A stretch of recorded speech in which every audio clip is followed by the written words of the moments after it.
भागलपुर के इशाकचक थाना क्षेत्र के भीखनपुर रोड स्थित डॉक्टर बी के जायसवाल प्राइवेट क्लिनिक में एक वृद्ध मरीज की इलाज के दौरान मौत हो गई।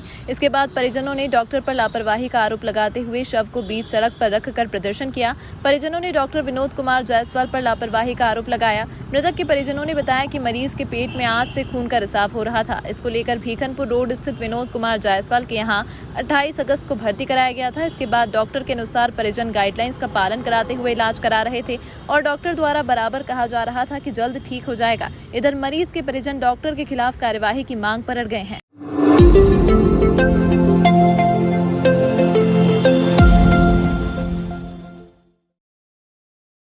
भागलपुर जिले में बाढ़ अब धीरे धीरे विकराल रूप लेने लगी है। जहां गंगा का जलस्तर लगातार बढ़ने से शहर के आसपास के कई गांव जलमग्न हो गए हैं। वहीं सबसे खराब हालत सबौर प्रखंड के रजनदीपुर पंचायत के बगड़ेर गांव की है, जहां गांव में 4 से 5 फीट पानी गांव में चल रहा है और पूरी तरह घर जलमग्न हो गए हैं। वहीं ग्रामीण बाढ़ के पानी में ही मचान बनाकर अपनी जिंदगी जीने को विवश हैं। पिछले साल इस गाँव में जब बाढ़ का पानी आया था तो लोग पेड़ों पर आशियाना बना रहे थे, लेकिन इस बार पेड़ नहीं रहने के कारण लोग मचान बनाकर बाढ़ की विभीषिका से लड़ रहे हैं। ग्रामीणों का कहना है कि अभी तक ना तो जिला प्रशासन देखने आया और ना ही कोई जनप्रतिनिधि। किसी प्रकार से जीवन यापन किया जा रहा है। लगातार बाढ़ का पानी बढ़ने को लेकर लोगों को डर है कि कहीं अगर मचान गिर गया तो क्या होगा। लोग रूखा सूखा खाकर किसी तरह से मचान पर रहकर जिंदगी जीने को विवश हैं। भागलपुर जिले के सबौर प्रखंड के रजनदीपुर पंचायत के बगड़ेर गांव का जायजा लिया रिसेंट बिहार के संवाददाता संजय कुमार। यहाँ दिक्कत है, नई व्यवस्था खाने पीने का है, न कोई चीज नेता से नहीं आता है, न जिला परिषद आता है घूमने के लिए, न मुखिया से नहीं आता है। यहाँ बहुत दिक्कत है, एकदम खाने पीने के बहुत व्यवस्था नहीं है। पिछले बार भी आया था बाढ़। हाँ, पिछले बार हर एक साल यहाँ बाढ़ आ रहा है। तो इस बार कोई आया देखने के लिए नहीं आ रहा है। सीओ वीडियो को भी नहीं आ रहा है। यहाँ क्या नाम है? पुलिस मंडल।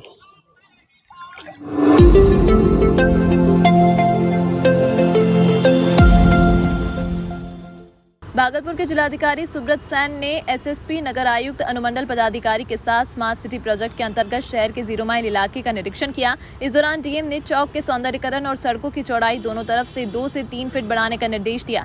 साथ ही औद्योगिक थाने को 0 माइल चौक से हटाकर बाईपास से सटे इलाके में जहां थाने को जमीन मिली है वहां शिफ्ट करने का भी निर्देश दिया। साथ ही जिलाधिकारी ने सभी अधिकारियों को गुणवत्ता के साथ सभी कामों को करने का निर्देश दिया है।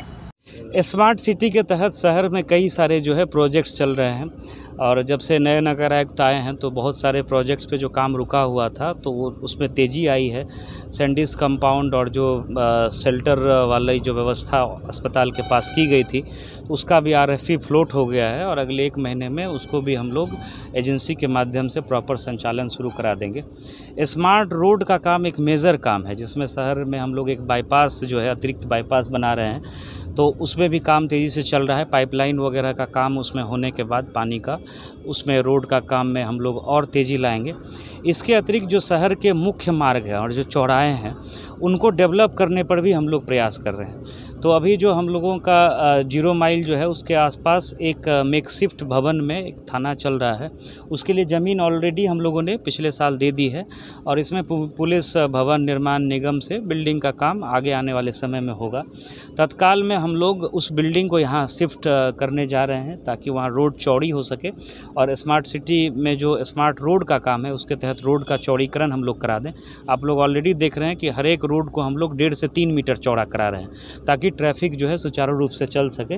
तो ये जो एक मेजर पॉइंट है ट्रैफिक जाम का, अभी जैसे हम लोग आ रहे थे, हम लोग की गाड़ी 5 मिनट के लिए खड़ी हुई तो जाम जैसी स्थिति हो गई। तो ये जैसे ही वो चौड़ा होगा और ट्रैफिक का स्मूथ मूवमेंट स्टार्ट होगा तो जाम की समस्या जो है वो कम होगी। तो इस पे हम लोगों ने आज बात किया है। यहाँ 4 लेन का भी काम चल रहा है तो PD से भी बात हुई है कि वो यहाँ जो अपेक्षित सहयोग है वो करा दें ताकि विधि व्यवस्था में NHAI को भी मदद मिलेगी थाना पास में होने से। तो इसमें हम लोग 1 सप्ताह में काम शुरू कराएंगे और वहाँ चौड़ीकरण का काम भी आगे आने वाले 15 से 20 दिनों में वहाँ हम लोग कंप्लीट करेंगे। NHAI जो सड़क बना रहा है अभी बाईपास का उसकी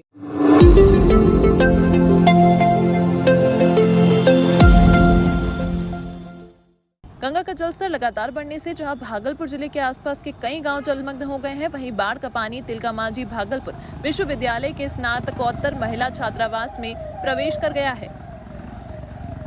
जिससे यहाँ पर अवस्थित 1 से 5 तक स्नातकोत्तर हॉस्टल और एक ओबीसी हॉस्टल की छात्राएं हॉस्टल के चारों ओर बाढ़ का पानी प्रवेश करने के बाद पलायन कर रही हैं और अपने सामानों को लेकर घर की ओर निकल रही हैं। छात्रों का कहना है कि पिछले 3 दिन से बाढ़ के खतरे को लेकर वह लोग रत जगा कर रही थी। वहीं सांप और कीड़े का डर भी इन लोगों को लगातार लग रहा था और पानी प्रवेश कर जाने के बाद डर से सभी हॉस्टल छोड़ रही हैं। वहीं हॉस्टल की वार्डन का कहना है कि पानी अभी प्रवेश किया है, इसकी सूचना विश्वविद्यालय के वरीय अधिकारियों को दी जाएगी। परेशानी हम लोग की बस यही है कि पानी की वजह से मतलब अच्छे से पढ़ाई नहीं हो पा रही है, जिसके कारण हम लोग नहीं अच्छे से पढ़ पाते।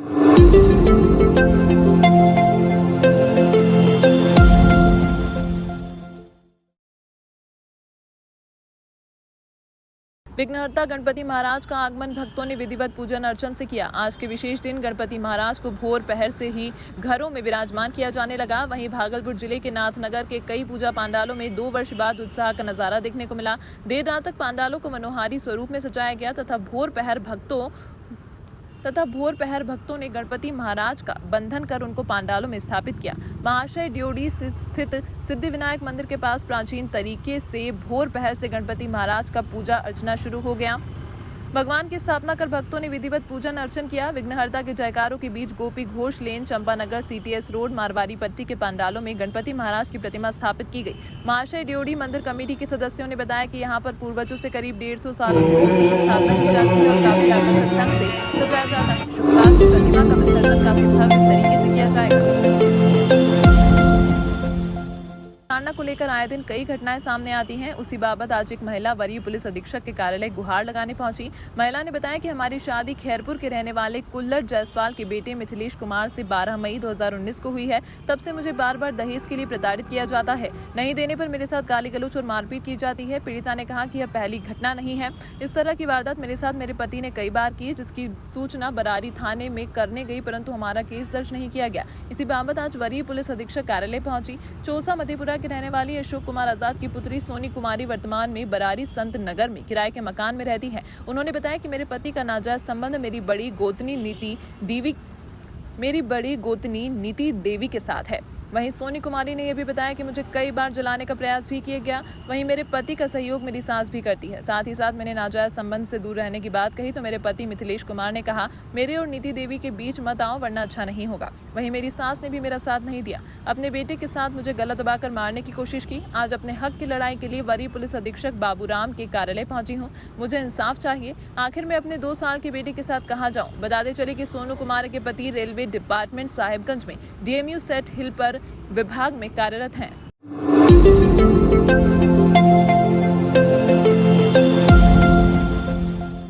जिलाधिकारी सुब्रत सैन ने आज भागलपुर जिले के सबौर प्रखंड के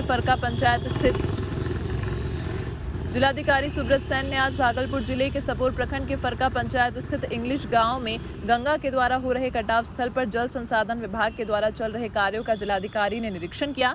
वहीं अधिकारियों को गंगा के लगातार बढ़ रहे जलस्तर को देखते हुए अलर्ट पर रहने का निर्देश दिया गया है। वहीं उन्होंने कहा कि जिन इलाकों में बाढ़ का पानी प्रवेश कर गया है और लोग ऊंचे स्थानों पर शरण ले रहे हैं, उनके लिए जिला प्रशासन की ओर से राहत सामग्री को लेकर काम किए जा रहे हैं। देखिए, कल तक भागलपुर में गंगा खतरे के निशान से नीचे थी। आज लेकिन खतरे के निशान से ऊपर चली जाएगी, ऐसी हम लोगों की संभावना है आज रात तक।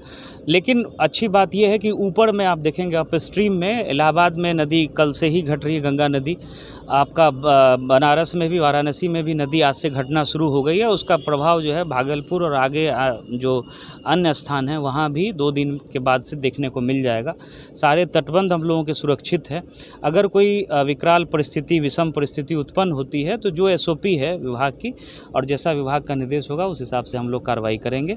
अभी जो कुछ लोग घर से निकल करके अन्य स्थानों पर, ऊंचे स्थानों पर रहने के लिए आए हुए हैं, जो दियारा में खेती वगैरह करते थे, वहाँ पेयजल, शौचालय, स्वास्थ्य सुविधाएं, ये सब हम लोग करा रहे हैं। आगे अगर बाढ़ जैसी स्थिति होती है, आवागमन अवरुद्ध होता है, गाँव में पूरा पानी घुस जाता है, तो हम लोग जो SOP है आपदा प्रबंधन विभाग की, उस हिसाब से सारी व्यवस्था करें। सबौर के बगदेर में जो है कई लोग सर मचान पर रह रहे हैं। देखिए, वो बगीचा है और यहाँ भागलपुर ज़िले में काफ़ी दियारा का क्षेत्र है, हजारों हेक्टेयर, जहाँ लोग खेती करते हैं और लगभग हर एक साल जो है वो दियारा क्षेत्र डूब जाता है।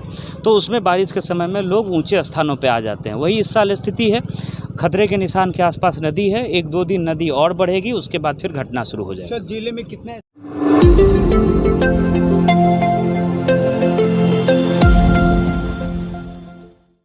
भागलपुर जिले के नाथनगर थाना क्षेत्र चौकी नियामतपुर निवासी भूतपूर्व सैनिक सुमंत कुमार सुमन के पुत्र शिवम कुमार का आज लखीसराय रेलवे स्टेशन के रेलवे ट्रैक पर से शव बरामद हुआ। हम आपको बता दें कि शिवम बीते मंगलवार की दोपहर बाद से लापता था। वहीं पिता ने नाथनगर थाने में अपने पुत्र की गुमशुदगी की रिपोर्ट भी दर्ज कराई थी। शव मिलने की सूचना पर मां समेत अन्य स्वजनों का रो रो कर बुरा हाल है। मां रह रहकर अपने बेटे को खोज रही है। मृतक के पिता भूतपूर्व सैनिक ने बताया कि सुबह 9:30 पर लखीसराय रेलवे स्टेशन से फोन के माध्यम से घटना की सूचना मिली। उन्होंने बताया कि शिवम पढ़ने में काफी होनहार था। भागलपुर के निजी कोचिंग संस्थान से +2 की पढ़ाई के साथ साथ NDA की तैयारी भी करता था।